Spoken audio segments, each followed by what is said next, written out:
You have a TV? No. I just like to read the TV guide.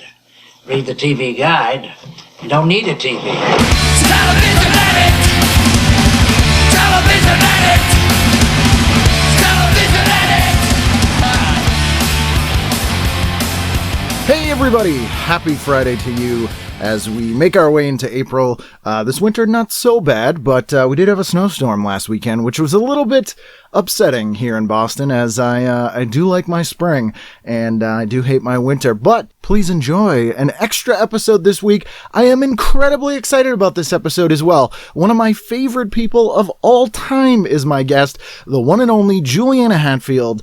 You know her as a singer, songwriter, dabbled in a bit of acting. She was on My So-Called Life and The Adventures of Pete and Pete. But she has a new album out called Pussycat. It is out April 28th, Friday, April 28th. So what is that math? 3 weeks from today. Because I'm very privileged, I hold in my hand at this very second a copy, and it is fantastic. Please do yourself a favor and pre-order this record. Buy it on release day. Here's something I always wanted to say. Out on records and cassettes. It's out on LPs, cassette, CD, digital. Buy all of them. It's very, very, very, very, very, very, very, very good. I've had the pleasure of performing with Juliana a couple times and seeing her live many, many times over the years, and I also would highly recommend you do the same, at least see her live. I don't know if you have the ability to perform on a show with her, but if you do, you should do that. She is doing a little tour around this record. She'll be in Boston on the 23rd at the Sinclair. Go to julianahatfield.com. You can see all of her dates there. Definitely do yourself a favor. Go out and see her live, as I previously said. If you want to see me live, you have a few opportunities. Today, this Friday, very Friday, I am currently in Pasadena in California for the Monster Palooza convention. I'll be here all weekend, so if you are here and you're out and about, come say hello. There's quite a few guests, former guests of TV Guidance Counselor at this convention, so that should be fun. I'm going to enjoy hanging out this weekend. And in June, I'll be at Denver Comic Con, as I mentioned before, so come out June 30th to July 3rd. I'll be doing some live TV Guidance Counselor stuff there, some amazing guests on that. So please, if you're in Colorado or you have the ability to get to Colorado by June, you could start walking now. Come say hello. I always like seeing you guys and hearing from you guys and hearing from the listeners. So, with that said, please sit back, relax, and enjoy today's episode of TV Guidance Counselor with my guest, Juliana Hatfield. TV is my friend, and it has been always there for me in time of need. Juliana Hatfield, hello. Hi. Thank you so much for trekking up here. Oh, it's great to be here. To the burbs, getting out of the city. Yeah, it's good to get out of the city. You made it through the trials of the dogs to get to the studio. The dogs and the potholes on the road. The dogs and the potholes. Yeah, that's our fine tax dollars at work up here. Yeah. And they started making us pay for garbage. Why fix Really? potholes if we have to That's pay for like- garbage? But you mean paying to put your garbage out on the... Yeah. You know, there are places where you have to... there are places in the state where you pay to go to the dump. You go to the dump. Yeah, and you get like a sticker. You pay for each bag that you deliver to the dump. Yeah, I remember my mother had that. Like you could only buy garbage bags from the city. You had to buy like city-sanctioned garbage bags, which seems super weird to me. But I don't know. So I applied you with a kind of a stack here from what I thought was probably your most watched television era, was my guess, which I think I got right. Yeah. And you ended up on one here with the week of March 10th, 1979. Yeah. The cusp of the 80s. So you have two older siblings, brothers? I have one older brother and one younger brother. Okay. And we're pretty close in age. So did you guys have to fight a lot over what you would watch, or were you usually pretty in I don't agreement? remember fighting over the TV. I remember fighting over everything else. Okay. But either they were... I think my brothers were kind of off doing other things. And my younger brother went to private boarding school. So he was kind of gone for a lot of time. My older brother was off doing things with people. And then he was in, he graduated a couple of years before I did. So you kind of had free reign. Yeah, I kind of feel like I watched a lot of TV by myself. Yeah. Yeah. Yeah, same. I mean, did you only have one TV in the house? I think there was just the one, yeah. There were never any TVs in our bedrooms, that's for sure. At some point, a little black and white TV ended up in my parents' bedroom. Oh, okay. But I don't remember that being there always. Right, so it was mostly just the one TV in what we called the playroom, which was the living room or the TV room. Right. The TV room was really most people would call it. You could tell what status television had in the family based on what they called that room. Yeah, well, we had this big. The TV was on top of this big, heavy wooden. Like a console. No, well, it was a big. Oh God, I can't think of the word right now. It was like a storage. A big wooden storage like container. A cabinet? Well, it was like a hope chest? Kind of, but it was tall and Okay. wide. It was really big, heavy wood, and that's where we threw all of our toys in this big thing. And then the TV was on top of it. That kind of makes nice sense that the TV would be on top of a toy box. Yeah, but but every time we wanted to get anything out of the box, we had to move the TV. I remember it was kind of complicated. That sounds dangerous, but you would really earn those toys. Yes. You would get to them. So was there a show that you watched with your parents at all? Or was there like a family time show, or were you mostly just watching by yourself? I remember watching... I mean, my parents were divorced when I was 11, so they weren't always both around. But I remember watching... I remember one night in particular watching The $6 Million Man with my father, and right after there was like this cliffhanger and it went to a commercial, and my dad told me to go to bed at that moment. And I remember having I was just like, crying and fighting with him, like, why can't I just watch the rest of the show? Dad, come on, it's 10 more minutes. Yeah, and I just remember that one moment in the middle of The $6 Million Man, and he was just like exerting his power over me, like, no, you have to go to bed now. You'll never find out how he beats Bigfoot. Yeah, it was some big action cliffhanger there. Yeah, I mean, it was, one of the things to talk about on the show a lot too is that if you missed it, though, you were out of luck. Like, you would have to hope that came on in a rerun later. And the tears and the screaming and crying, like, why can't I watch it? It's the only time I'll find out that what happens. The only time. Around this time too, that I'm always sort of fascinated by, for those of us that grew up in this area, was James at 15 was on, which I don't know if you watched. James at 15, and then he became James at 16. Yes. But that was one of the only shows filmed in Boston. And it was filmed here at that time. And at that time, I'm sure I had no idea that it was... I don't think I had any idea that it was filmed in Boston. I was just thinking, like, oh, this guy's really cute. This blonde kid. He's so cute. He fights vampires in Salem's Lot. And Terry Nunn from Berlin was in an episode of that. Was she? Yeah, before Berlin, she was like, I guess she was a teen actress, which I was rewatching that series. I was like, is that Terry Nunn? And it was really weird. Wow. But it was a good show. I don't remember that show at all. I just remember Lance Kerwin's hair and face. That's it. I think you and probably most of America have that same exact memory of Lance Kerwin's hair.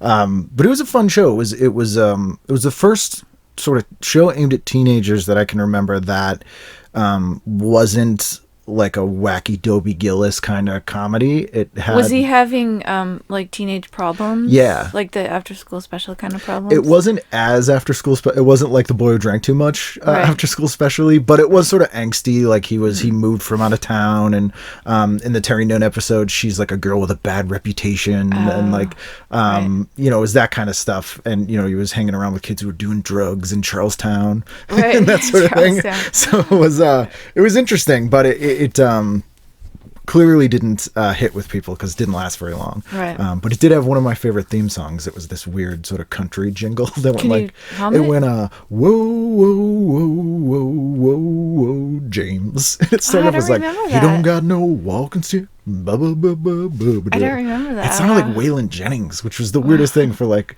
a Boston teenager in 1979. Probably isn't going to be. That's the Fall Guy theme song isn't going to be what it's. I'm sure that was some kind of I don't know, like market research. Where they were like, kids love CB radios, and songs that sound like Waylon Jennings. And what else is big right now? Dukes of Hazzard or something. There were distinct Southern nights too. Like it would always be like Hee Haw Dukes of Hazzard night, and then like Mama's Family night. I would always be very turned off by those. I don't know. Me too. It was I didn't like any of that stuff. I don't know what that means. Says about us. What does it say about us? We're very xenophobic. No, it's because they were like sort of making fun of this whole group of people, maybe, or they were making cartoon characters out of them. And it made me wonder, having never been down south at that point, I was like, is that what it's like? It was so alien to me. I think that's what it was. I was like, there's nothing I can identify with. They were very a lot of very over-the-top characters. Yeah, there wasn't a lot that you could really relate to.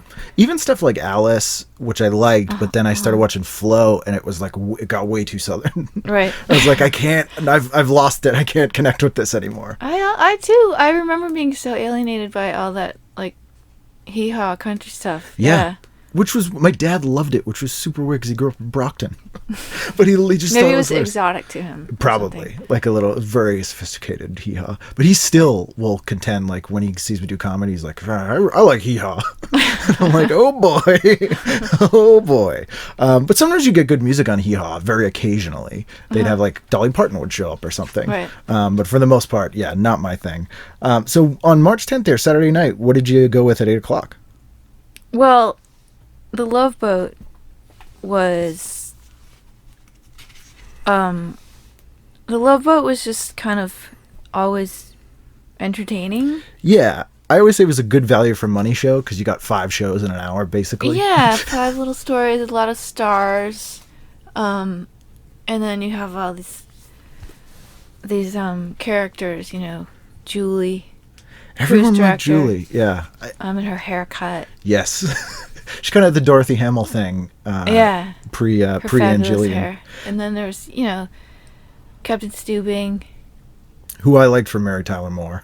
Right, yeah. His character in Mary Tyler Moore was kind of more likable. Although Captain Stubing was a likable guy. I think he tried too hard. Yeah. And what was the character's name in Mary Tyler Moore? It was, he had more of a...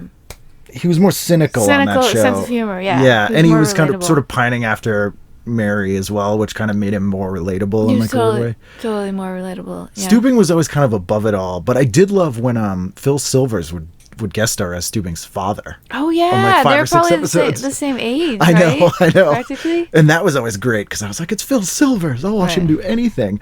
This particular episode is a 13-year-old has a crush on Julie and falls for a man nearly twice her age. And the crew plans to honor Stubing's 5th year as captain. They don't amount to much after his gift, a matchstick ship, is unceremoniously crushed during landing. These sound like, yeah. A matchstick. There was a lot. I don't remember that. I'm thinking about it now. There was a lot of gifts of things made out of matchsticks in TV shows. Like I remember the Christmas episode of The Honeymooners. Mm-hmm. Ralph buys Alice like a matchstick boat. Maybe that for was Christmas. A thing. I don't think I've ever seen anything made out of matchsticks. That's not what I would give someone for being 5 years on a boat. And Leslie Nielsen is a guest star in this episode. The weird thing about the show was, and we were kind of talking about this a little bit before we started recording, was the tone shifts. So it would be really silly for one of the segments, but then one segment would always be about like a couple whose marriage is saved by infidelity. Right. And then there'd be one that was like vaguely, be swingery. And Bernie Capel was always horny, which was always creepy because he's the doctor. And was always like, oh boy. Yeah. But Diamond Thieves. Almost every week. Right, but I like how it's stuck to such a strict formula. You know, I mean, the way that each episode was laid out, it was like people are getting on the ship, they're being greeted, and you're getting a little brief introduction to each character, and then, you know, things unfold, and every week it was just very, you kind of knew what you were going to get. And there was it's very comforting. Comfort in that, yeah. Yeah, I never really thought about how comforting the structure was, but you're right. It had a really, really weirdly classical structure where literally all the cast members of that episode would walk on the ship and go, hello, I'm this person, and then like walk away. Yeah. And Fantasy Island was the same thing, where they'd all, you know, when they'd get off the plane and he'd go, oh, this person, he's They this. didn't say the same thing. Smiles, everyone, smiles. Yeah, that is weird. It was almost like a ritual. Plane. Zip-plane. I watched recently at one of the new Love Boat movies when they tried to bring it back in the 90s. Oh. And, oh boy. Oh, yeah. I didn't know that happened. They tried a few times, and I feel like it was just such a 70s show. Even though it went into the 80s, like it was such a time and place show. Like I feel like you can't do a show like that now. I don't know. A lot of those things that they tried to bring back in the 90s, they did that with Heart to Heart. You know, they had some bunch of specials of Heart to Heart, which was mostly an 80s show, I think. Yeah, I think it started in like 82. But it really worked in the 80s. And then when they brought it back, it's hard to make it work again. I wonder why. Like, Love Boat I kind of get because I feel like cruises have a different clientele now. Like it was kind of like up until the 70s too. It seemed a little more like well-to-do. Like it was kind of like a it was a kind of a fancy thing, but it also had that swinger element. Yes, as most things in the 70s, have that Three's Company Regal Beagle sleeves going on. We're just like, oh, we're on a singles cruise. I think that was part of what I liked about watching The Love Boat. I mean, I watched it kind of passively. I wasn't really super into it, but it was always something you could put on and you could enjoy it. And I think it was just like had the very slight exotic thing, like, oh, a cruise ship that's kind of fancy and exotic, and maybe someday I'll get to go on a cruise and it'll be, there'll be all this fun stuff to do, like swimming in a pool on a boat. Yeah, they're having a ball. Yeah, like, literally. Maybe we'll get to sit at the captain's table and or see a lounge singer. Have you ever been on a cruise? Never, and now I haven't. I never want to. Now they're just big. Now they're just big virus boats. It's like a virus prison. Yeah, I don't want to be trapped on a virus boat. Yeah, you could not pay me to go on a cruise ship. It looks absolutely awful. But I've had some people on the show who were on Love Boat or guested on Love Boat, and I was surprised to learn that they actually got to go on a cruise. They shot it on a real cruise because it looks like a set. I'm like, why did they bother? But they would go on a cruise for 2 weeks. Yeah, those hallway shots. Yeah. It was no sets. It was all on the ship. So when people guested on that show, they're like, it's great. You get paid and you get to go on a cruise for 2 weeks. Wow. I was like, okay. And then Fantasy Island that night, a spinsterish librarian would like to find a husband, and a carpenter wants to be a cat burglar. And you just know that the spinsterish librarian at some point takes her glasses off and lets her hair down, and she's this beautiful, sexy woman. You're beautiful the whole time. We didn't know. Oh my! Like when she takes her glasses off, she's totally transformed into a sex kitten, a beautiful sex kitten. And she thinks that's part of Ricardo Montalban's magic. And he's like, "No, I did nothing." Right. I always thought he was the devil. That's what really scared me about that show. Wait, who? Ricardo Montalban, Mr. Rourke. Oh yeah. He seemed very satanic. Like, it wasn't full-on sort of Tales from the Crypt, like people really got screwed over by their wishes, but a lot of that show was like, be careful what you wish for stuff. Yeah, he had a lot of dark power. Yeah, and he was like, I'm going to teach you a lesson. Uh-huh. Plus, he had a familiar, which was Hervé Villechaize, who was terrifying. But everyone was always so grateful to him.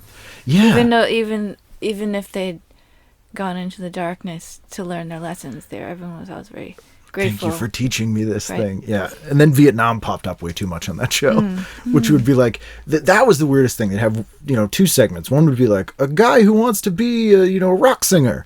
And then it would be like, and this guy wishes he saved his battalion in Vietnam. I was like, why is this the same show in the same night? Like, I'm having a real problem reconciling these two things. Vietnam was still it wasn't too far in the past at that point. Yeah, and it came up in a ton of the pop culture that we had grown up, which I always think of how, in like 1985, you'd have a plot device of like a shell-shocked Vietnam vet or something. And now you have a lot of, in Law and Order type shows, there are a lot of like Afghan stories about, with the war Iraq veterans, It seems PTSD. handled less... Like, I guess it was kind of exploited when we were growing up, but it seems less respectful when they do it now. Like, I feel like there was less respectful today. That's true. That's true. And it's weird that we said that after talking about Love Boat, but yeah, it is. Everything is sort of has like a cynicism. There's very few like pure shows, I feel like. Less respectful, how do you mean though? Like they'll be more like, he went to Iraq and became a monster. Okay. And now it'll, like in stuff I remember growing up, like it'll be like, he, came back and became a anti-war, a protester. And now, but it would have a little bit more, shades of gray to it, I feel like then. Right. I mean, I may just be looking at it through rose-colored glasses, which is an odd thing to say. I think it's true. You also mentioned Kirshner's rock concert that night.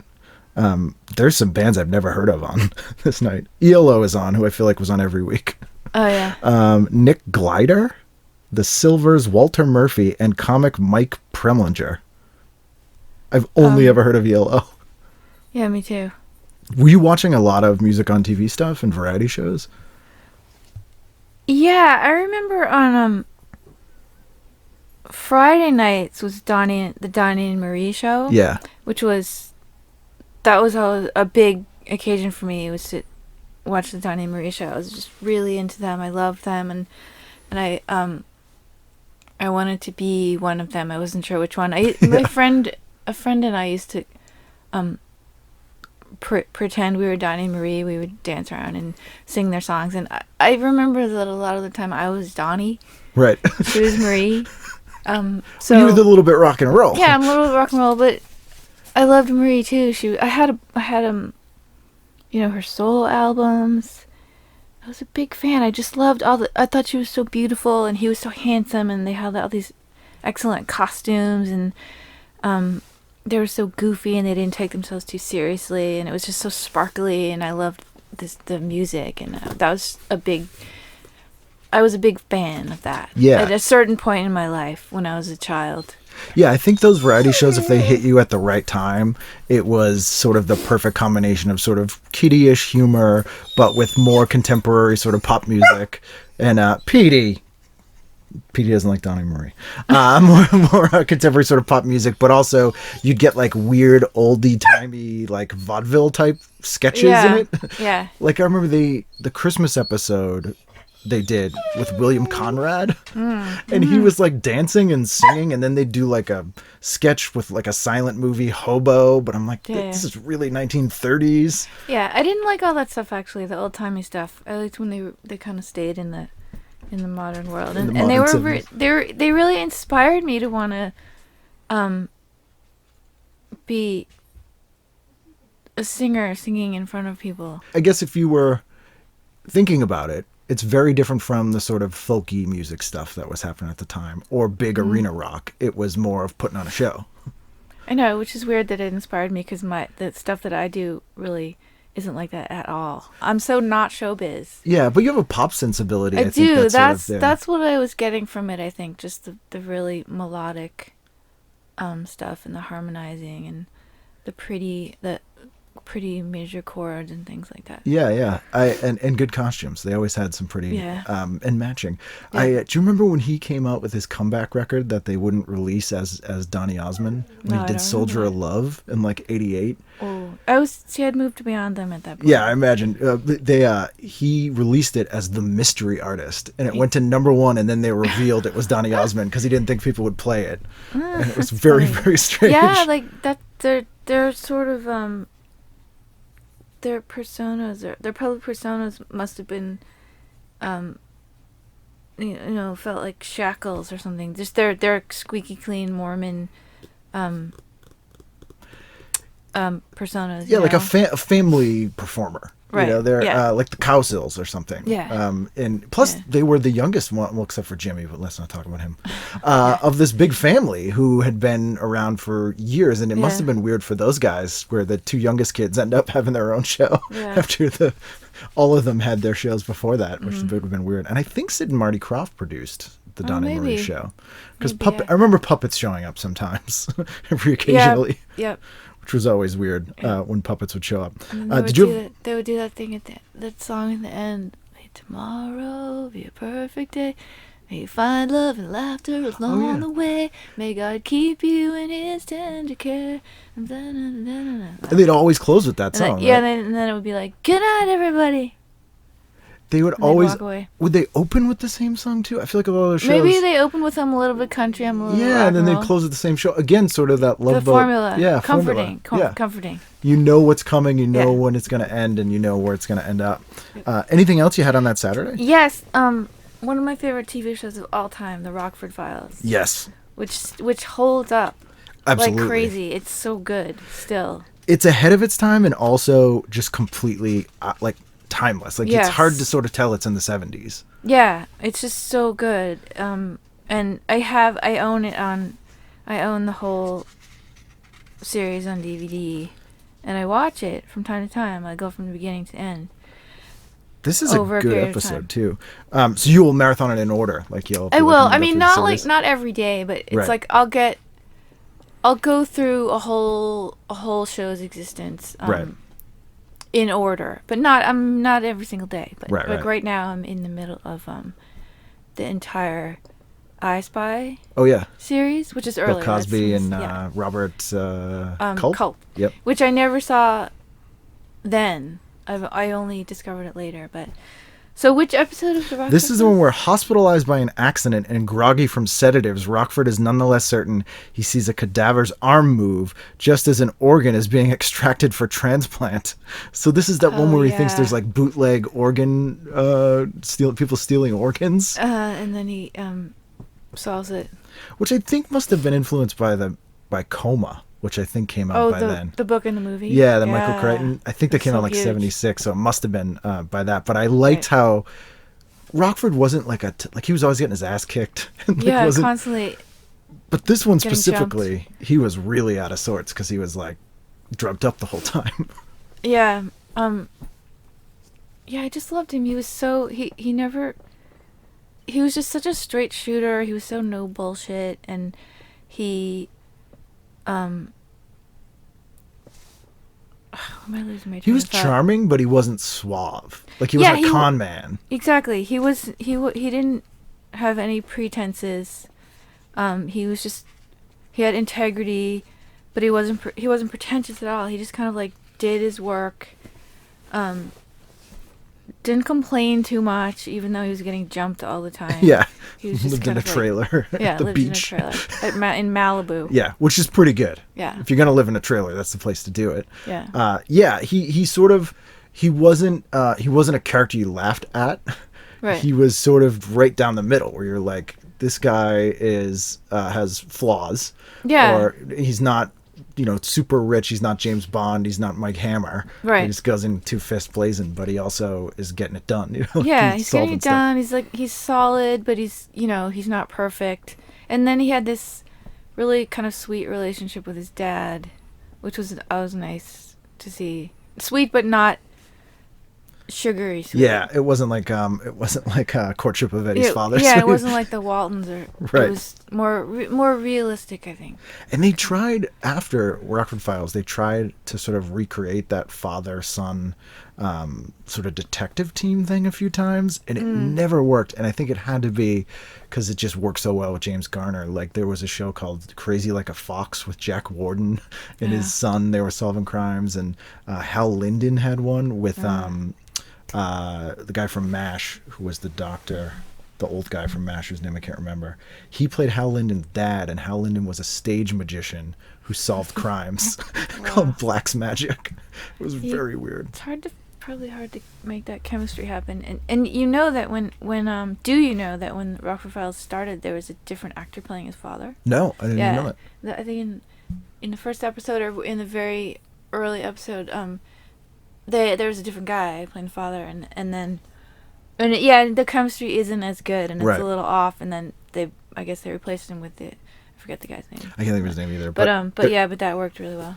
There's a few shows I can think of where a major character getting replaced either improved the show or didn't hurt the show.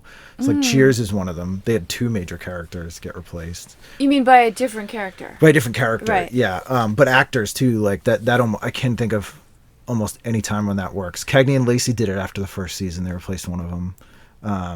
They replaced the same character with a different... Yeah. I thought they used to do that a lot in soap operas. Yeah, because if people were sick, they would have an understudy, too. Oh, yeah. Like, I remember I'd watch them be like, today the part of whatever will be played by, because they'd shoot it basically live.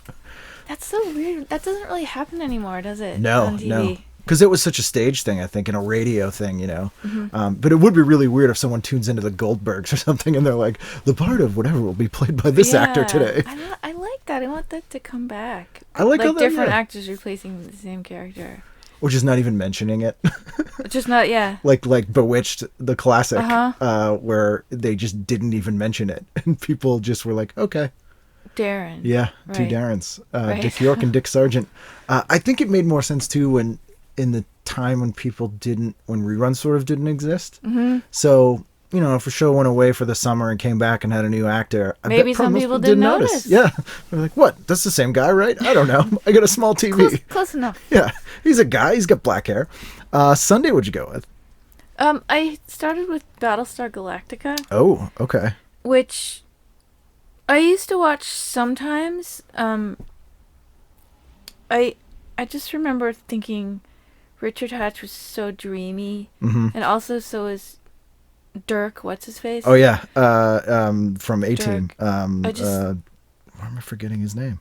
Dirk Benedict. Dirk Benedict. Yeah. And I love his name, Dirk. What a great name. Yeah. Richard Hatch, so dreamy, and Dirk, also kind of dreamy, but in a little slightly rough. Yeah, he was like a rogue kind of. Yeah. He was the Han Solo on that show, basically.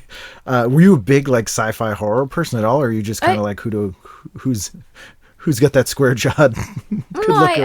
I liked some of it. I used to watch Space 1999. Oh yeah, I don't remember what years that was on. That started in the 60s, I think from 68 to 72. Oh, really? But then it was in reruns for a while. I remember loving that. That was my favorite. Martin Landau was in that, right? Yeah, and Barbara Bain. Yep. Yeah, that was the one that I really got into the most. That had that pre-Star Wars like cool 60s space thing, like pink bob cut hairdos and like sort of weird definitely future. The mod kind of sci-fi. Yeah, it was like the Avengers in space, sort of, which that definitely appealed to. Battlestar Galactica is such a weird show. Do you remember Battlestar 80 when they after the show ended, they kind of ran out of money to do like a full-on sci-fi show, so they updated it to take place in 1980 on Earth. So you'd have like one Cylon, and there's a Halloween episode with Wolfman Jack in it, which I'm like, all right, we definitely have run out of things to do if we're coming to Earth and Wolfman Jack is in our sci-fi show at this point. He would show up a lot, though. He would show up in a lot of TV shows. Yeah, he was huge. There's a thing on that I am very intrigued by, and it's Monsters, Mysteries, or Speculation. And it's trailing stories of ape men and a legendary sea serpent, Sasquatch and the Loch Ness Monster. I was an absolute sucker for all that stuff, like In Search of. Oh, yeah, In Search of. Loved was it. the best. I could never stop watching In Search of. It always freaked me out, but I'd watch it. Yeah. That had a good theme song, too. That was kid candy for sure. And Ripley's Believe It or Not when Jack Palance hosted it, which was terrifying. It was basically like In Search of, except Jack Palance would be in like a dark room with candles and be like, "Oh, this is terrifying." He alone is kind of scary. Yeah. His daughter co-hosted it with him for a while too, which was weird. Pure nepotism, because I don't think I'd seen her in anything else. Anything else you had on Sunday? Yeah, I had another blonde brunette duo, Starsky and Hutch. Yep. One of the characters I think is from Boston as well. David Paul Michael Glazer's from Cambridge. I didn't know that. Yeah, Are you shitting me? Yeah, he's from Cambridge. Because I remember the way I found out, he directed The Running Man. He did? Yeah. With Arnold Schwarzenegger. And I was listening to the commentary track, and he has a really heavy Boston accent when he's not acting. And I looked him up, and he grew up in Cambridge. I did not know that. Super weird. That's my town. Yeah. This is a two-parter. Starsky and Hutch find a link between a young woman whose father is being blackmailed and a crooked judge, and the reaction is stymied by the resignation from the force. This show was so very 70s, but I love this show. So, yeah, they had some good guest stars, too. There's Christy McNichol starred in one. She was a tough street kid. And she was probably like 10 or 11 or something. Classic Christy McNichol role. Yeah. And Pre-Little Darlings. Yeah. But they were... I don't know. What were you going to say? I was just going to say it was sort of a grittier cop show than like... It tried to be gritty, but... Yeah. But... didn't really pull it off. I think it was still kind of cartoony. Kitty, yeah. I guess I always compared it to Chips for some reason, and Chips was so like there were no stakes on Chips ever. Right. But starting out like someone might get shot. Yeah, it was a little gritty, and then you had Huggy Bear, who was like the urban, the full-on pimp. Yeah, just the hustler, the urban hustler, yeah. who would tip them off and stuff and. Antonio but even Marcus. He was kind of cartoony. Yeah, he didn't seem dangerous. Like he was supposed to be a criminal, but he was just sort of goofy. Yeah, like he was like, hey, they were all kind of goofy. There was that goof element, which probably made it appealing to me when I was a child. But it had that little bit of a gritty edge, trying to be gritty. Yeah, I wonder how knowing they were of like if it just ended up that way, or if they were like, no, this is a really hard drama. There was a guy in my neighborhood growing up who had a replica of the car. that black, life-size replica? that red and white stripe, whatever it is, and he just used to drive around the neighborhood just loving himself. And I'm like, it's. I bet there were a lot of them at that time. Oh, absolutely. People driving around in that car. I'm Starsky, you're Hutch. There's also a weird show on that I don't remember at all. It's a sitcom on at 9:30 with starring Stockard Channing, and it's called Just Friends. Garrett Graham is also in it, who I love. From he plays Beef in Phantom of the Paradise. Have you ever seen that? Oh movie? yeah. It is this really good cast, and it's I've never heard of it, and it's a sitcom. It must not have lasted long. It's called Just Friends. That sounds vaguely familiar. Yeah, and Stockard Channing would have been. This is post Grease, so should have been a big. No, was it? Oh yeah, or 79? like right around exactly when Grease. Which would have been weird because people were either TV stars or movie stars. You kind of never crossed over. So it'd be odd to see someone like that high profile on a sitcom at that time. Yeah. If they didn't start on it, but that's very strange. Monday night, what'd you go with? Well, we have Did I miss something on Sunday? No. We have this.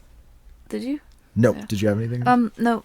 Monday I had the $6 Million Man. Yeah.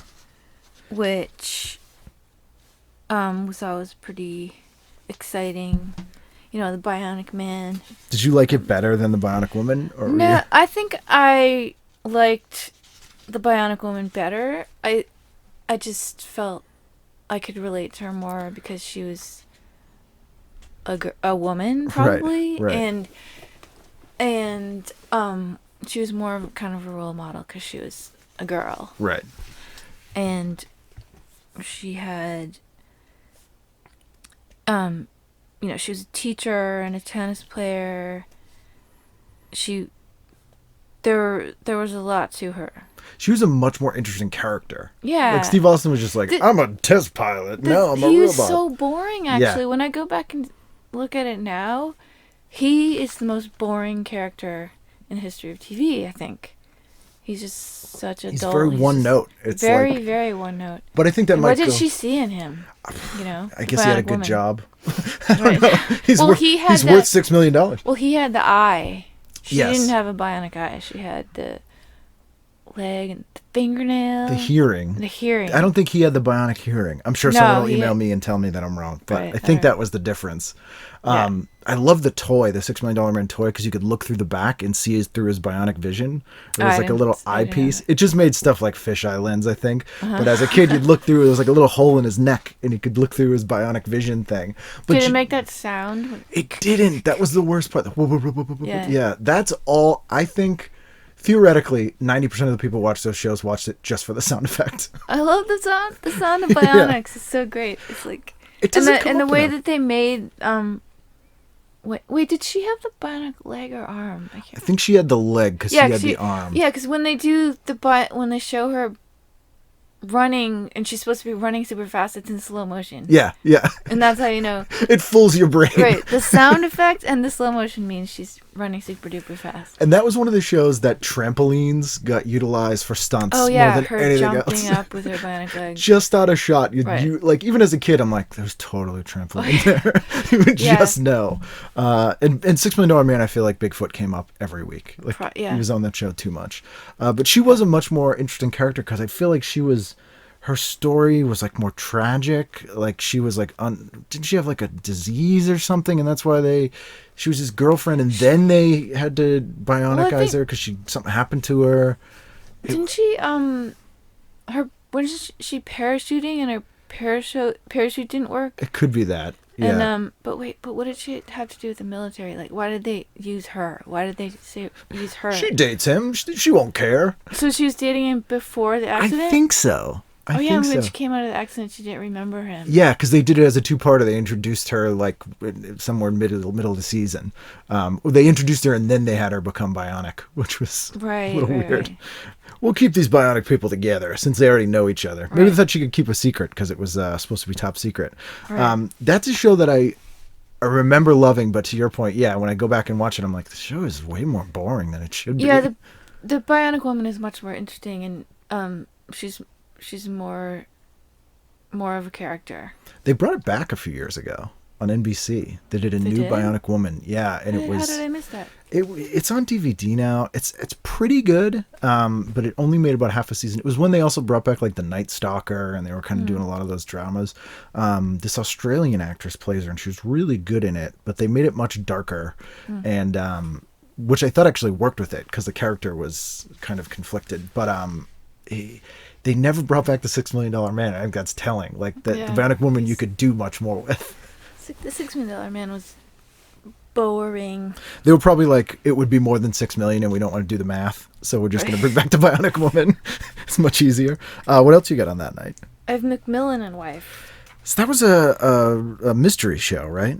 Weren't they detectives? I never watched it. He was actually the police commissioner of San Francisco. Okay. But yeah, he would solve crimes, and his wife would kind of help. She was like his wacky sidekick. Okay, so she's like his Watson.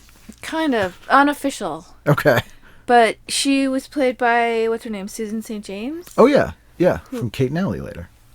And she wore some really good fashions, like, you know, crazy early 70s into 70s, like humongous collars. And, bell-bottom jumpsuits. Yeah, like plaid bell-bottom jumpsuits and, you know, baby doll... like infantilizing baby doll dresses and like, you know, chunky heeled loafers with huge buckles. Just like really like an ass kicking pilgrim. Yeah. With like the bib dress. Yeah. The long bib dress. This one is an interesting episode. An earthquake dislodges a human skeleton. Oh, I remember in their house. Yeah, buried under Mac and Sally's living room. Mac played by Rock Hudson. Yeah, I remember that one. This is another series that I have on. I have the whole series on DVD. I'm very nostalgic for some of the TV from my childhood, and going back and watching it now after not having seen them for many, many years. It's just so fascinating for my modern mind to look at the stuff that I saw as a child and how different it seems to be now. But yeah, how the memory holds up to the... how the memories were so incorrect in some cases. I feel like as a kid you punch up stuff more. Like you remember it better than it was. But one of the things I always, you know, this show we always focus on kind of pre-millennium television. Part of the reason is that when we grew up, you didn't know if you'd ever see it again, so you soaked in every second of that. And we tend to remember them more too. And over time, I'm sure they become more legendary. Is there anything you revisited that's actually better than you remember it being as a kid? Better than I remember it. Let me think. Well, I think like something like the Rockford Files, I probably didn't appreciate it as much when I was a child. I probably didn't appreciate the nuances of his relationships with, you know, women and just the people that he was dealing with all the time.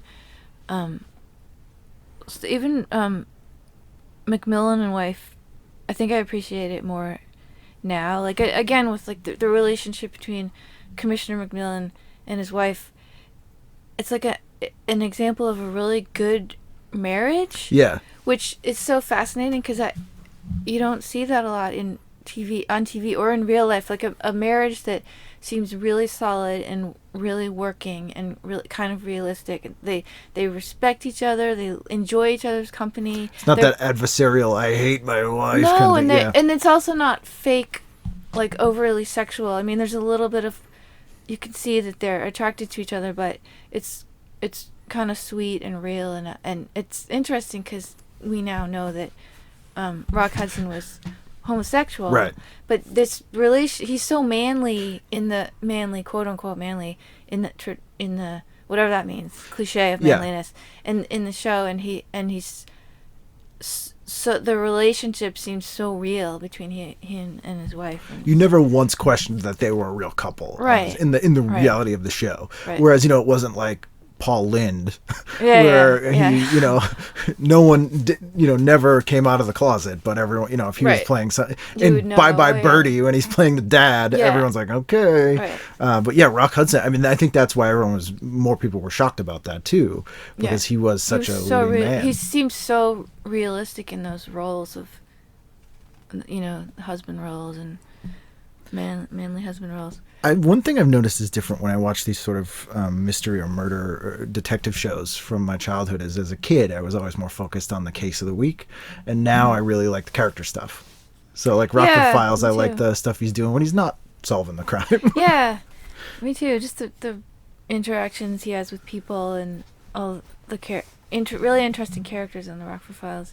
It's just James Garner was such a... I can't think of anyone who's like him at all now. Like, that sort of charming... Kind of old school... Yeah. He's... Yeah, charming, but not cloying at all. And not a con man. Not like a sleazy kind of charming. No, he's just like a kind of... What's the word? He's just kind of like a guy. Yeah. He's like a... He'd help you change a tire. Yeah. Like that kind of, like... Yeah. I'll help you. He doesn't complain... He Did just kind of gets on with it. Did you see the Maverick movie they made with what's his name? Mel Gibson? No. It's terrible, but the worst part, and this is bad for Mel Gibson, is James Garner's in it. And he has more than just a cameo. Like he's kind of Mel Gibson's playing Maverick, but James Garner's like his mentor. Mm-hmm. And you watch the two of them, and you're like, James Garner's so much better than like you just want to watch James Garner, and you forget that so he just has that magnetism on screen, and it's great.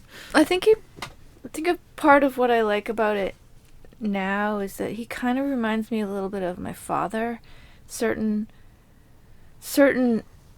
aspects of him, even just the clothes he wears, right. is so reminds me of what my dad used to wear, and the way he would wear them, like slightly rumpled, and similar kind of body types. Like he's not really cut. He's got like a bit of a bum on him, right? Like a little. But he looks like he could deck someone. Yeah, That show I don't think would have worked with any other actor. And no, and weren't they gonna? I heard they were gonna remake it with Dermot Mulroney. Yeah, that's already I hate it. Yeah, it's not gonna work. Why He's even too call pretty. it? Yeah, why even call it Rockford at that point? I know. It's like it's not right. It's interesting seeing all these remakes where they completely seem to miss the point of the show, and I'm like, well, why'd you even remake it? Just make a new show. That's like the thing you wanted. But that was the Night Stalker problem.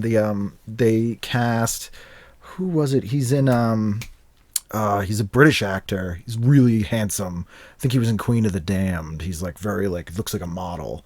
And they cast him as the Night Stalker, and that was Darren McGavin, who looked like your grandpa. That's what I miss. But one of the things I miss about TV from that era is that they were interesting looking people, and you didn't have to just be beautiful. There's too many pretty people now on TV, and it's like, that's boring.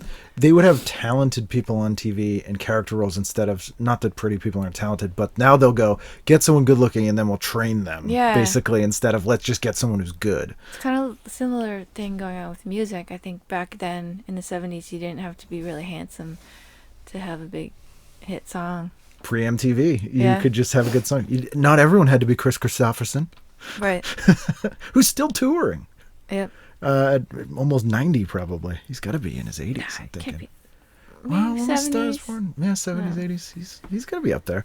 Did you have a favorite theme song as a kid? That was like your mini... Well, like as soon as you said that, I started thinking of the Facts of Life. Yeah. Not that it was my favorite, but it was so... It got in your brain. Like, it's good, you take the bad... Alan Thicke wrote that. The Facts of Life. The Facts of Life. Yeah, not my favorite, but... Yeah. But was stuck in there. Yeah, there's songs where you're like, why do I know all the words? The Rockford Files is a great song. That is a good one. It's instrumental, but... Yeah. That real 70s synthesizer sound. Yeah, it's a great song. And it could... Is that Mike Post? I'm not sure. It might be Mike Post. That's a good one. There's some good ones from the 80s, like... I like the Misfits of Science. It's a somewhat obscure one, but it was like really rocking. It was a weird show that Brendan Tartikoff greenlit when he first came on to NBC, and Courtney Cox was in it. It was about basically the X-Men, but it started off as this weird like swing song, and it was a guy watching a black and white TV, and it was like, those misfits of science, and then like a guitar kicks in, and it's like, wee, and then it was just this like rocking guitar song. It was very A-Team. That was a good one. Actually, one of my favorites is a show that you appeared on, Pete and Pete. the Polaris song, Miracle Legion, has a great theme song as well. But those songs stick with, there's so many people who you could have completely different musical tastes, but all know all the songs that you watched when you were growing up. Saturday morning cartoons had good ones too. Yeah, I'm trying to think of some, like, what are the good... Well, of course, there's, Mary Tyler Moore Show. Yeah. It's great. Newhart I liked. Both Newhart theme songs. The 80s show had a really cool, like, Henry Mancini, who actually, I think it actually was Henry Mancini, had this really kind of nice little piano, kind of like nice instrumental song. But I do sort of lament the loss of the TV theme song, which we don't have anymore. Welcome Back, Kotter. Yes, Welcome it's a good back. one. John Sebastian. Yep. Is a ticket house. And that was another song that charted. Because we were talking about Making It. That song, Greatest American Hero, charted. Oh, yeah. Miami Vice theme song was a top 10 hit. Instrumental, right? Yeah. Jan Hammer, which is super weird. I can't imagine Jan Hammer. Jan Hammer. Is it Jan? Yes. He has. There was great music in that show. Oh, it was amazing. Really good. That was and I don't know if this is a true story or not, but the sort of legend of how that show got made was Michael Mann pitched that show as MTV Cops, and Brandon Tartikoff went, "Yep." Yeah. It was like, okay. But even songs like there's that famous, and I think it's in the pilot where they play "In the Air Tonight," and that like really weird, and it goes. Creepy, they played songs like the whole they song. They let the song really play. Yeah. And they were the real songs. Later in other shows of that era, like Knight Rider, they would not use the original. Yeah. They would have hit songs, but they would be covers. Who's singing "Girls Just Want to Have Fun" in this? So it's like poor man's version of store all brand hits. hit. The K-Tel versions of the hits they would have on there.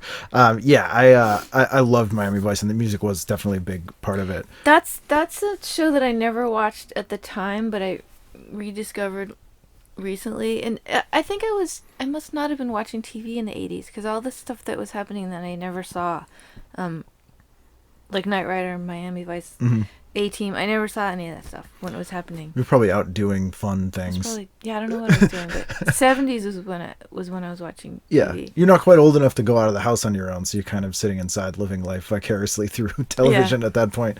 Where are we, Tuesday? Yeah, Tuesday was Happy Days, and then Laverne and Shirley. Yeah, this is the Gary Marshall night. Yeah, that was the night, it was like, I remember now that Tuesday, even before looking in the TV guide, that Tuesday was the night Happy Days was on, and then Laverne and Shirley, and everyone was watching them, and then we, at school the next day, we would talk about what happened on Happy Days last night. Yeah, which is hilarious, because now the way people talk about like heavy dramas, I couldn't believe this happened. Like thinking about like, can you believe what Potsy did?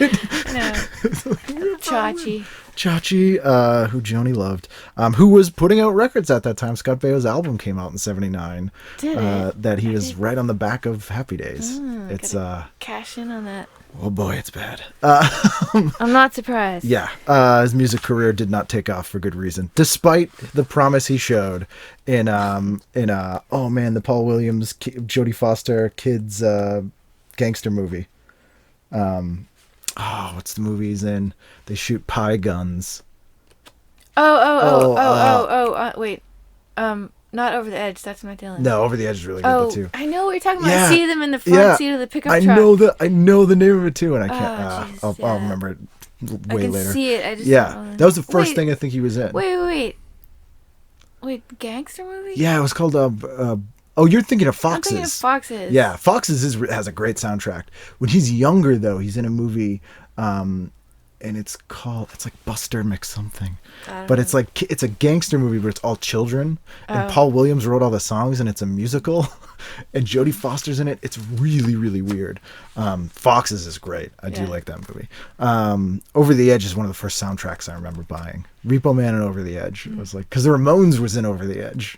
Yeah. He puts on, I think it's I Want to Be Sedated. He puts his headphones on and then kind of goes and breaks things.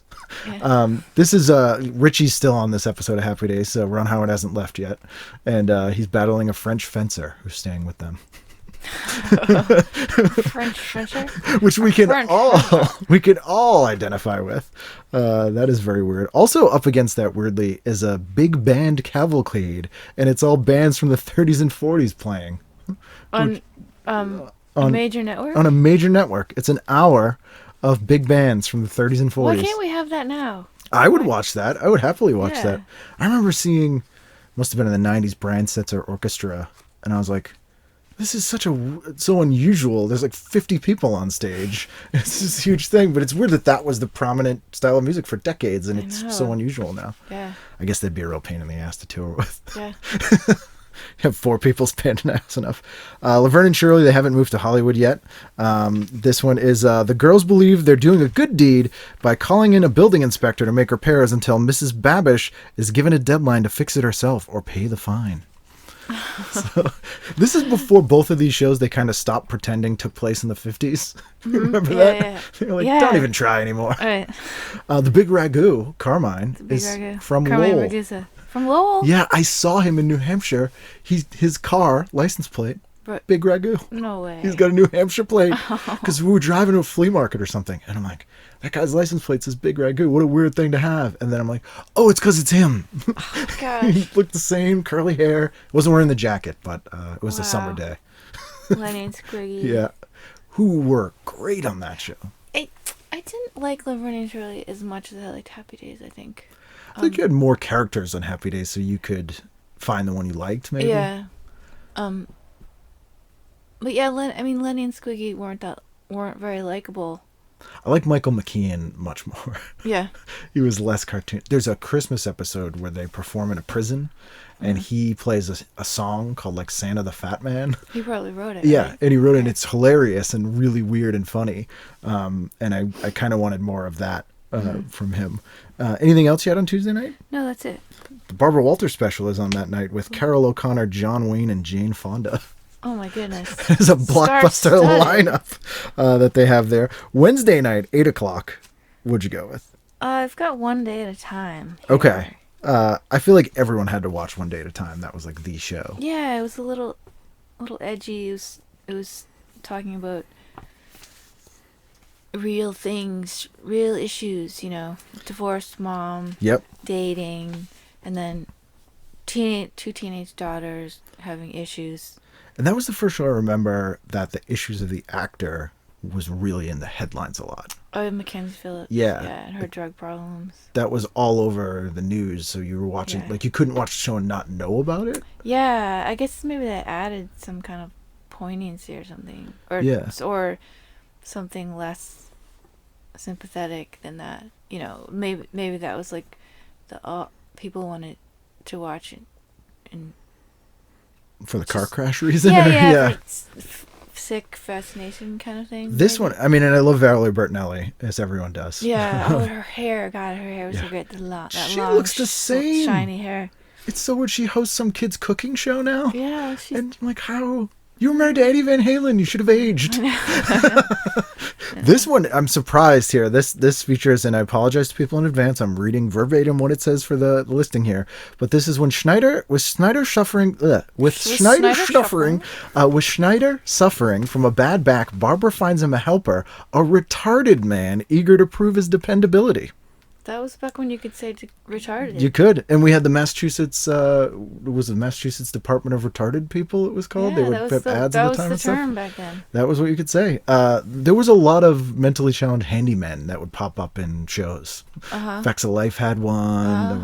It was a very popular thing for about 3 years. Yeah. 8 is Enough is on, which I hated. I used to watch it. I think it was kind of interesting to me. Just all the different hairstyles were really interesting. Yeah. Every daughter had a different hairstyle. That's true. And none of them looked like they were related at all. Right. There's also a tribute to Pearl Bailey on that night. But Rich Little's on it, so that's gonna oh boy. So you're going One Day at a Time. Have you seen the remake at all that they're airing now on Netflix? No, who's in it? It's no one really know if they've done it as like a Hispanic show, and they're using a lot of the same scripts. And same exact script? Yeah, slightly updated, but it's really good because it's like who would be the equivalent sort of blue collar single mom kid struggling person today, and it's a really interesting to watch, like an episode or two at a minimum, just if you watch the original. It's one of the few remakes that I feel like kind of works because they've updated the right things. That sounds really interesting. It's very interesting. Did you do Jeffersons after that? No, I didn't watch that so much. I think I thought George Jefferson was kind of irritating. Oh yeah. And so was his neighbor that. Oh, that English guy. Yeah. Who was really weirdly ugly. Like he looked like a monster. Yeah, I found most of the characters kind of irritating, except who played Mrs. Jefferson? Oh, who was Wheezy? I can't think of her name. Oh no. Yeah, I didn't really watch it. Yeah. Yeah. Everyone too grating or something. Yeah, there was a lot of just people arguing. Yeah. Which was sometimes would get on your nerves. And Charlie's Angels is on. I don't know if you're a Charlie's Angels fan. Yeah, that's what I have. That's what I want to talk about. Yes, Charlie's this is the classic lineup too. We got Farah Fawcett, Cheryl Ladd, Kate Jackson. And Farah became such an icon and was so famous, but do you realize that she was only on one season? Yeah. She was only in the first season. It's crazy. Yeah, but she's the most remembered and most iconic, and it was one single season. And she was married to Lee Majors at this time too, so you had that sort Majors, of you sort of had that power couple who were on the two biggest shows on TV. Yeah. But she never really managed to leaving after that first year. She kind of blew it. That was it. Yeah. I mean, she did a lot of really kind of good TV movies in the 80s, but you know what? Just a couple of nights ago, I watched a movie called Saturn 3. Oh, Have yeah. you ever seen it? Yeah. It's Kirk Douglas, Farah Fawcett, and Harvey Keitel, whose voice appears to be dubbed. It is. Yeah, it's an Italian movie that he's in, and his voice got dubbed. It's Italian? They shot it in Italy. But it's in English. But it's in English. Someone didn't like the sound of his voice, or it wasn't he probably suave had his enough. New York accent was probably still on because it's pre-Mean Streets probably. I think it's like 1980. Oh, is it really? I think so. But it's a science fiction movie, and Farrah Fawcett and Kirk Douglas are a couple. That's that's weird. Yeah. That's a little age difference. Yeah. She pops up in Logan's Run too. Does she? Yeah, she's when they first run away, they end up going to like it was like a robot, and she's like an assistant, like a doctor's assistant in it or something. It's very weird. I mean, yeah, she was huge. She would guest star on everything. Battle of the Network Stars would not have been what it was without Cheryl Ladd and Farrah Fawcett. Yeah. Cheryl Ladd is she was the replacement that I think it worked okay. I mean, it was really different than Farrah, but I think it worked. Like, I didn't mind it after Farrah left. She didn't seem like a poor man's Farrah Fawcett. No, she was just something other. She was different. Kate Jackson still has her line of clothing at Kmart. Does she? Yeah. Which is surprising. This is the Angels Fly to the Aid of former cohort Jill. So she's making a guest appearance in this season. She did that a few times. Who's helping a race car designer protect his latest creation from saboteurs. Race car driving came up a lot. Yeah. Well, because Jill was a race car driver. Oh, that's right. She did that. That's right. Did you see the movies? I don't think so. Yeah, they were. Oh, you mean like the ones with Drew Barrymore? No, I tried to watch the first one, and it was like sacrilege. I thought. Yeah, there's like, so what are you doing? Yeah, it wasn't working for me. It seemed like one of those movies that people making it were having more fun than anyone who watching it ever will. So you're kind of like, eh. The only real like TV show movie of this era that I thought did it right was the Brady Bunch movie, which I really liked because it managed to pay tribute to it, but also be kind of satirical. It like it struck the balance really well. Yeah. By being super weird. I'll watch Charlie's Angels. Charlie's Angels and T.J. Hooker pops up on like, I don't know, Universal HD or something still. T.J. Hooker's up from the 80s? It started in 82, That's another one that I never saw. I wasn't watching TV in the 80s. It's not great, but it's like, you know, it's William Shatner overacting as a cop. Heather Locklear's on it. And it's funny to see like paunchy Shatner like jumping on the hood of a car. Like a gun drawn. So it's almost like the way Love Boat was, where it's sort of like a show I'll put on in the background where it doesn't take too much of your attention, but it's not like so bad that it's distracting. Yeah. Just kind of on. So I'll watch Charlie's Angels, and I'll watch that every now and then. Anything else on Wednesday? No, that's it. Thursday night, what'd you go with? Well, I have Mork and Mindy, which is another show that I didn't watch a whole lot of, but I think it was a good show. It stands out as something unlike other things. I mean, because of course Robin Williams was such a crazy talent, and you know, he was really funny, and he was so funny. And a different funny too. Like there wasn't anyone else on TV doing that. Odd in a way that no one had ever really seen before. And for a show that spun off from Happy Days or Laverne and Shirley, whichever one it spun off from, and it was in that Gary Marshall universe, it didn't have the same vibe as the rest of those shows. Yeah. It had a more contemporary, but weirder. Yeah. And I love Pam Dauber. Like she was just great. You just watch her in anything. This episode, Mork and Mindy suspect that one of their friends is a thief when things in the apartment begin to disappear. Tom Poston's in this episode, who I always love.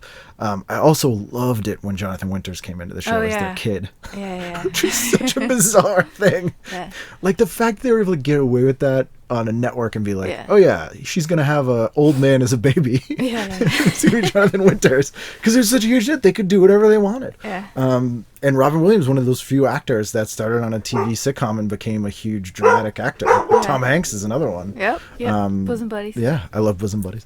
And there's a show with the debut of a show with Bernie Casey on called Harrison Company that actually now would watch now, because it sounds like it's Bernie Casey is cast as Mike Harris, a widower and father of 5, who in the opener of the miniseries faces a financial crisis. His ailing son's medical bills force him to sell his garage business and take a salaried job as a private detective. So I'm like, okay, this sounds pretty good. There's also a whole 2-hour thing about Einstein that night in the A-bomb. Cool. And then where else? Did you do Angie at 8:30? No, but I remember that. I remember when Angie came on. What was that actress's name? Donna Pescow. Was she the one who was in Saturday Night Fever? Yep. Yeah. I remember. I have. Every time we talk about a show with a woman in it, I remember the hair. Yeah. I remember her hairdo, like kind of a bowly. Yeah, it was bowly but a little curly. But feathered. Yeah. I remember all the hair. It was very important. People had like their distinctive look. Haircut style, that was like a big thing. It was always interesting when someone would try to pull off like that's their hair and it just didn't. Like Ann Jillian had that hair and it was like, that's the hair Ann Jillian has, but nobody's getting that haircut. Right. That was very distinctive. Yeah. Very people would go in and go, give me the Farah. Right. No one says give me the Ann Jillian. Strong. But I had Quincy M.E. Yes. Which was Jack Klugman. Another character that reminds me a little of my father. Kind of like smart, rumpled, no bullshit kind of a guy. Yeah. Little cantankerous. Yeah, little cantankerous, smoker. Did your dad work in medicine? My dad was a radiologist. Okay. Yeah. So a medical doctor, and my dad really liked watching Quincy. Yeah. And I think my dad related to characters who were a little bit like him, and like Rockford, and my dad also used to love Magnum P.I. Oh yeah. Did your dad have a mustache? No, Dad did not have a mustache. You just like the P.I. No. I feel like dads with mustaches really gravitated towards Magnum. No, I think Magnum was another kind of like unpretentious dude. I mean, he was super tall and handsome, but the thing that was likable about him was that he didn't know that he was super handsome. Yeah. The character didn't. Yeah. He'd always be dressed down. He didn't use that to his advantage at all. He wasn't like Dirk Benedict. He wouldn't try to charm people into letting solving the mystery. Quincy, I enjoyed, and the punk rock. Klugman's great. Yeah. The punk rock scare episode is the one that I always cite, where the guy gets knifed at the concert. I love when the punk rock episodes would pop up. Oh, so great. They were always wrong.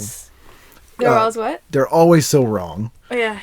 But because they'd have like a guy with a mohawk and a beard.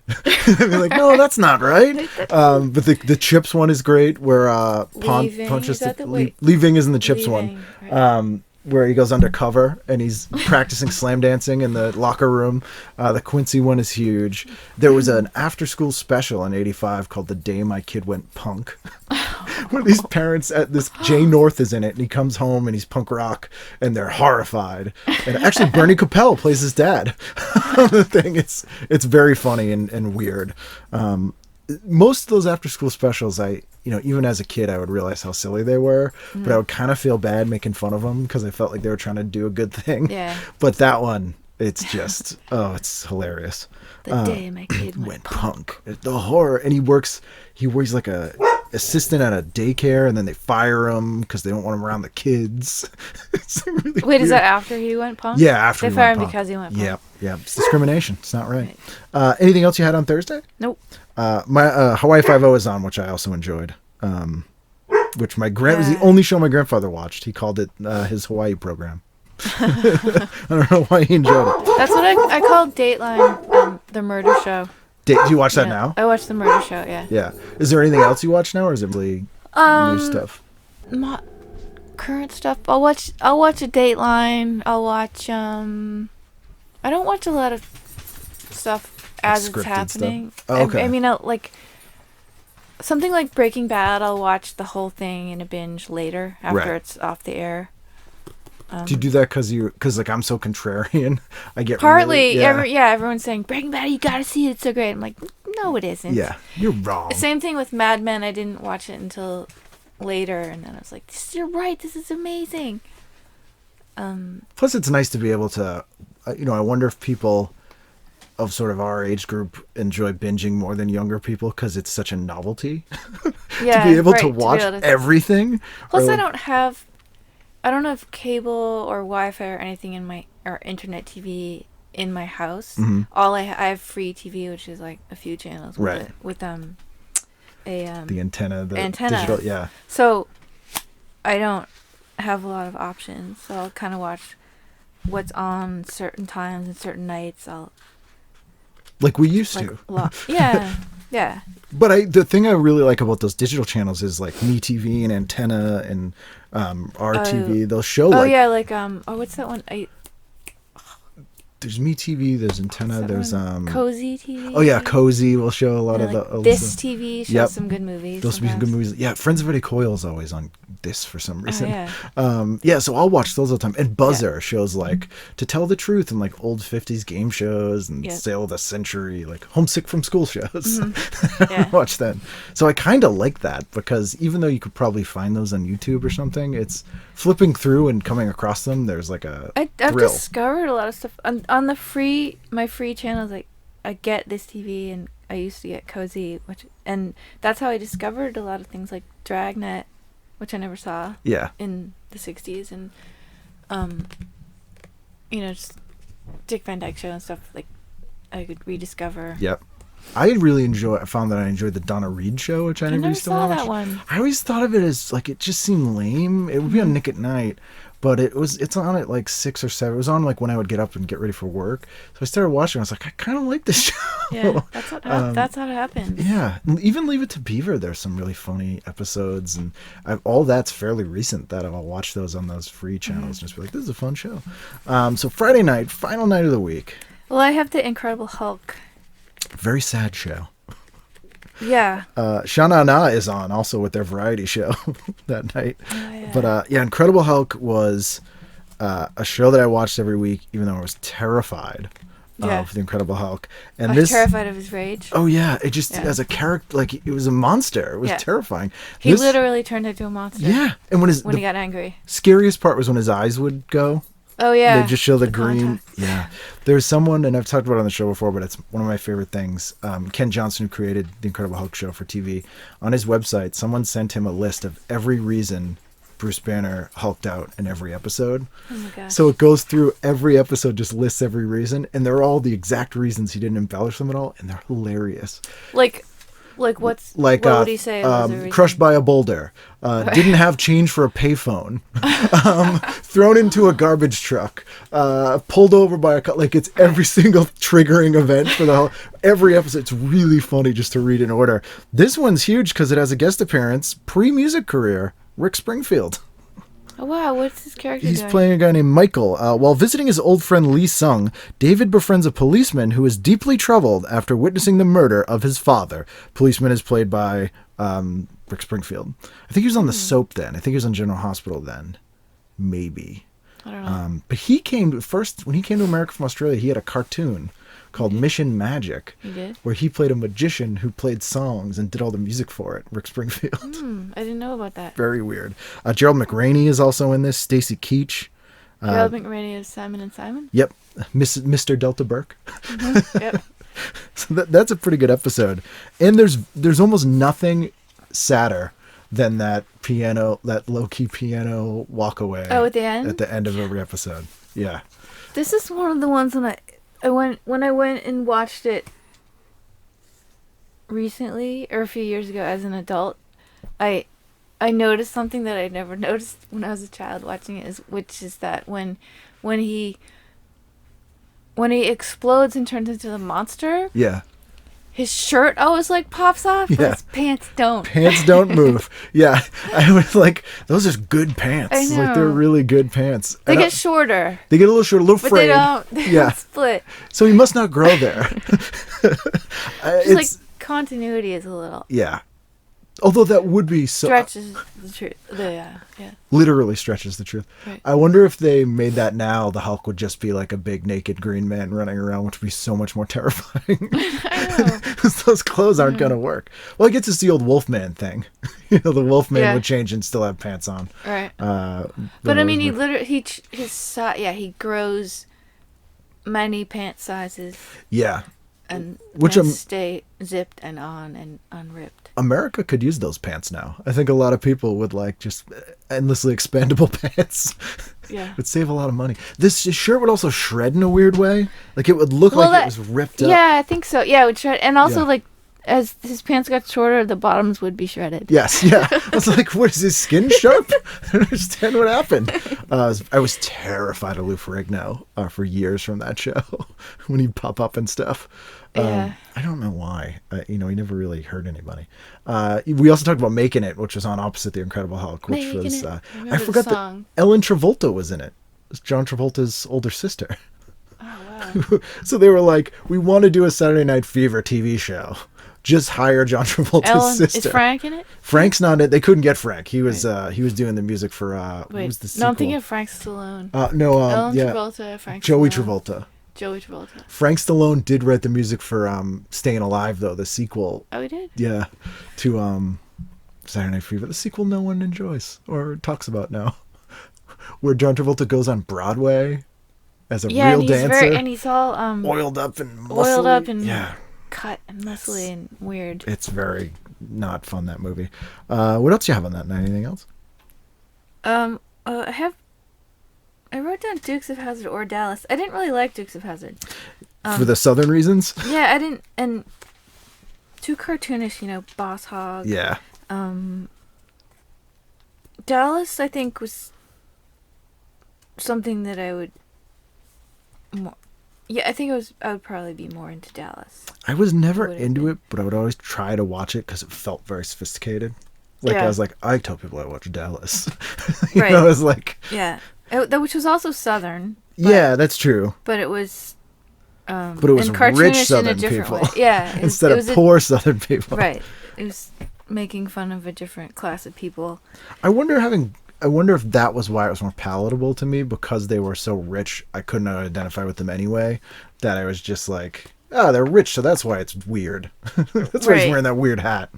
And you could you could find things to look at, like the clothes and the sparkly things and the cars and everything. It was an aspirational show, which the weirdest thing to me is that almost all TV now is aspirational, and that kind of shifted in the 90s. Yeah, really? There's no, I always said Roseanne was kind of the last great blue collar show where people had like real struggles, like we might lose our house, and then Breaking Bad's kind of like that's true. Ultimate example of that kind of in a way. What would you do to save your house and family, basically? But that's a heavy drama. Yeah. I'm like, what kind of comedies?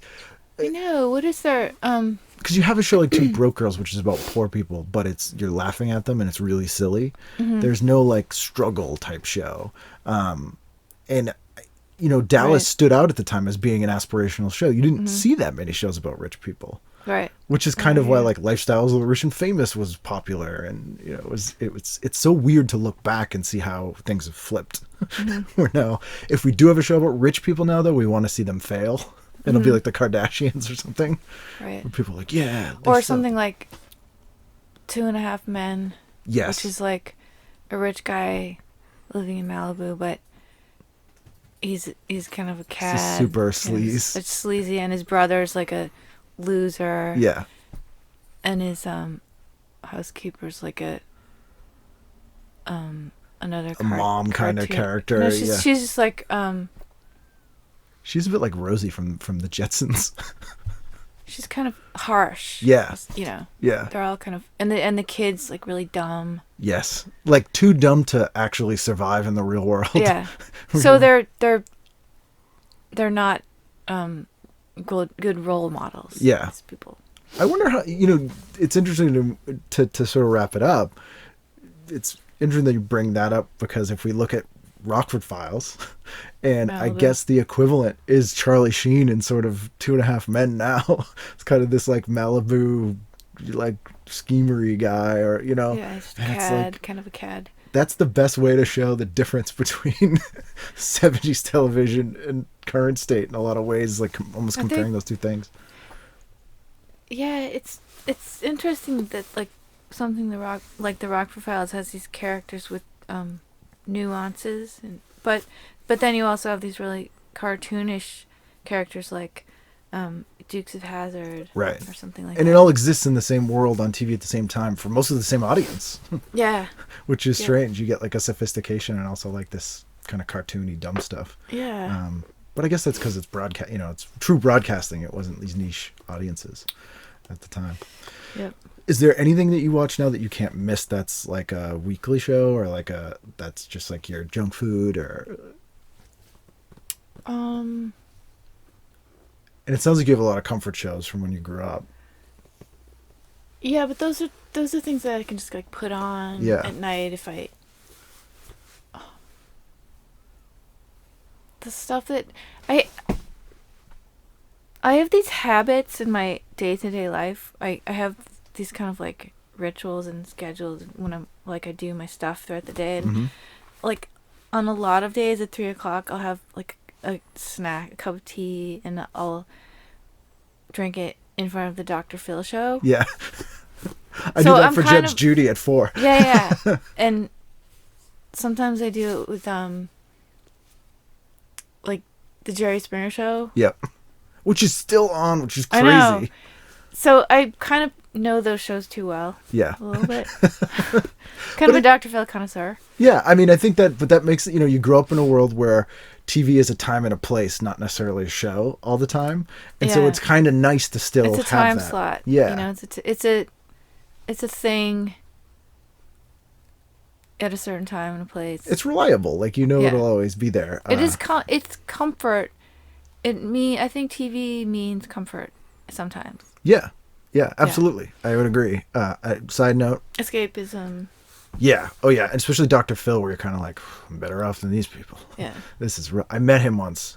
Very unpleasant. What happened? I used to work at Channel 4 when I was in college. And he came in to do some spots or something. Was his show on then? Yeah. It's been on since, because he spun off from Oprah. It might have been the first season or the second season. And so they would always make me be like the gopher for whoever was coming in that day. So I met like Doris Roberts, who was a sweetheart. And I actually met Judge Judy 2 weeks before meeting Dr. Phil, and she couldn't have been nicer. Like, she was just really cool and super nice. And he was just like really unpleasant and like unnecessarily rude. I'd be like, oh, can I get you? Well, I'll get you something when I ask you for it. Oh, it'd be like that kind of thing. And I'm like, okay. But I think he was king of the world at that moment. That was when they were like, he's the heir to Oprah, because she was just going off the air. But hey, Dr. Phil, he might be much nicer now. I don't know. That's a little surprising, actually, that he would treat you like that. That he would treat anyone like that. It might have just been me.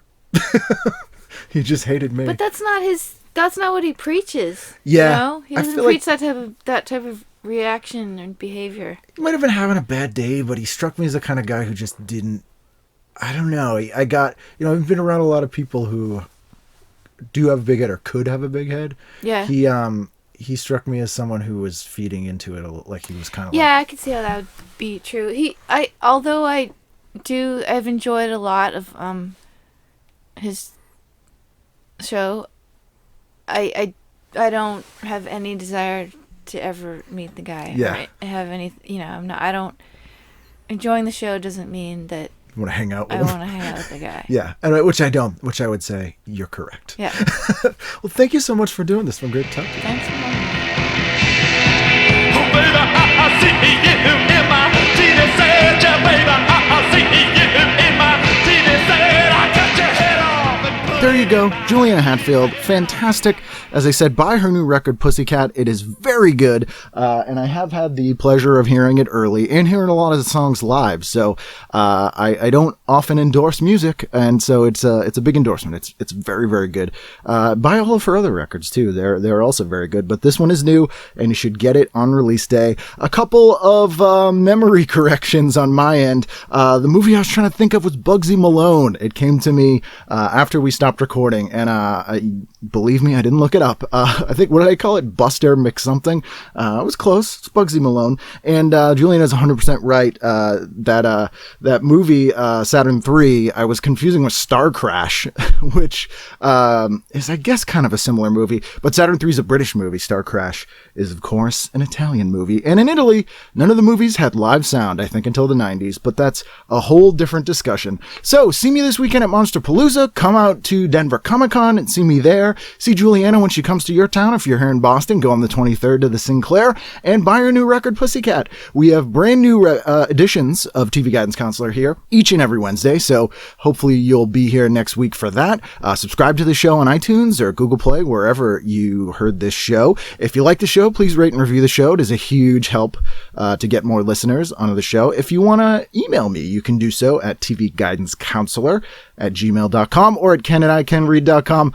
iCanRead.com being my stand-up comedy page, as I am also a stand-up comedian, so you can check for dates there. If I'm doing stand-up in your town, you can come out and say hello to me there. Also, you can go to our Facebook page. Just search TV Guidance Counselor or tweet to me at TV Guidance. So we'll see you again next time on a brand new edition of TV Guidance Counselor. His name, Dirk, what a great name. Richard Hatch, so dreamy. And Dirk, also kind of dreamy.